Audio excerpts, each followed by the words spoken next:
Hello, family. Welcome back to Sis Cancel.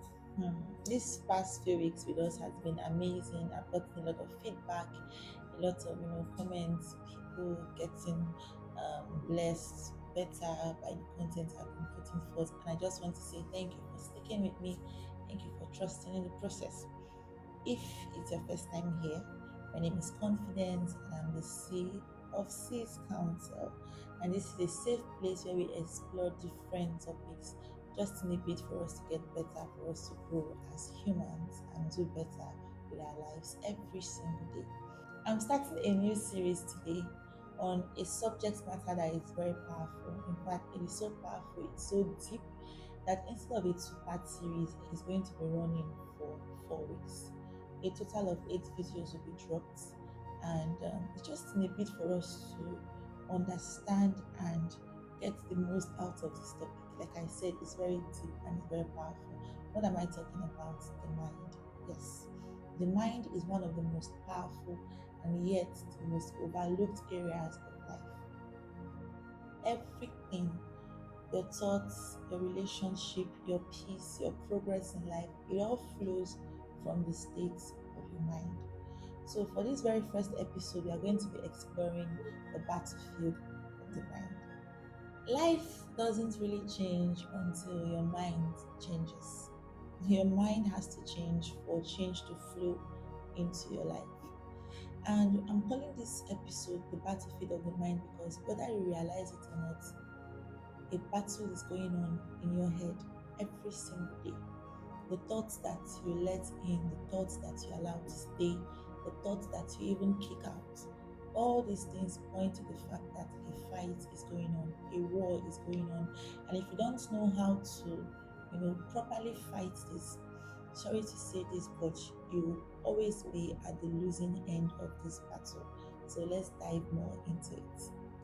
See, the real battles of life are not fought with, fists and weapons. They are fought with our thoughts. Romans 12 verse 2 tells us that we should not be conformed to this world, but we should be transformed by the renewing of our mind. This simply tells us that transformation starts with the renewal of your mind. Your mind is like a garden. Your thoughts are seed. What you plant determines what grows. And that is why the enemy targets our minds. 2 Corinthians chapter 10 verse 4 to 5 begins to admonish us, telling us that the weapons of our warfare are not carnal but are mighty through God to the pulling down of stronghold, casting down every imagination and every high thing that exalted itself above the knowledge of God, bringing into captivity every thought in obedience to Christ. It is the same way that the devil is fighting, trying to bring every thought in obedience to him. And this he does because he knows that if he can control your thoughts, he can invariably control the outcomes of your life. So this battle is all about pulling down strongholds and false imaginations. You see, whenever you find yourself stuck in a circle, or whenever you find yourself stuck in life, check it. You would often realize that things like guilt, like insecurity, like indecision, like fear, they're at play. And the devil capitalizes on this. Wrong thoughts become strongholds. Fear, insecurity, guilt, and the likes are not random. Don't just call them mere thoughts, they are mental prisons. And mental prisons are like the most powerful type of prisons there are. Because if you cannot escape here, you can't escape anywhere else. Talk about, I'm just going to digress a bit. You probably have seen the movie Shawshank Redemption, right? That movie was about a man that was locked in a very, very secure prison.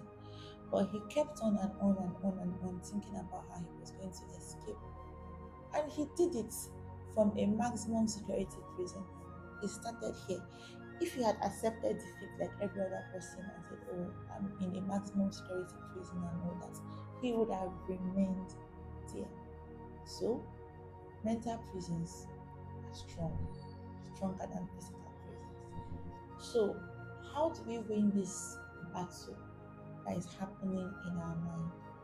The first thing we need to do is to recognize the lie. And we do that by identifying negative thoughts, identifying recurring negative thoughts. What and what is stuck in your head as negative? Identify it. Is it fear? Is it doubt? Is it guilt? Is it insecurity? Pinpoint that this is what it is. The second thing is replace it with truth. Philippians 4:19 says, I can do all things through Christ who strengthens me. The truth I'm talking about here is the truth of God's word. Positive affirmations are good, but they are not powerful enough to pull down the strongholds that these negative thoughts occupy in our heads. We need to replace the lie with God's word. And then the third thing is repeat it until it sticks. It's not something you do once and then you just let it go. You have to keep on saying the truth over and over and over again. I'm going to give us an example. Let's say you have been stuck with the negative thoughts of fear. Whenever you want to do something, you just find yourself so scared and you can't even take a step in the right direction. The truth you need to replace there, that fear with, is God's word that says, God has not given us the spirit of fear, but the spirit of power, of love, and of a sound mind. Now, don't just say it once. Keep on saying it, especially whenever you feel that thought of fear rising. God has not given me the spirit of fear, but the spirit of power, and of love, and of a sound mind. I have a sound mind, I have power, I have love, I can do this. You keep on saying it until it sticks. The truth is that fighting feels hard. Even I that I'm talking, I know that fighting is hard. Some days you might feel victorious, some days might look as though you're being defeated. You will have ups and downs, but I can assure you that if you keep at it, if you keep on speaking truth whenever the light comes, you will be victorious. So we are going to be wrapping this session up here, and I'm going to be asking us to, ask ourselves, what is growing in my mental garden? What is growing in my head? Is it the right things? Is it the wrong things? And am I ready to take a step to pulling down every false imagination? Until we meet again,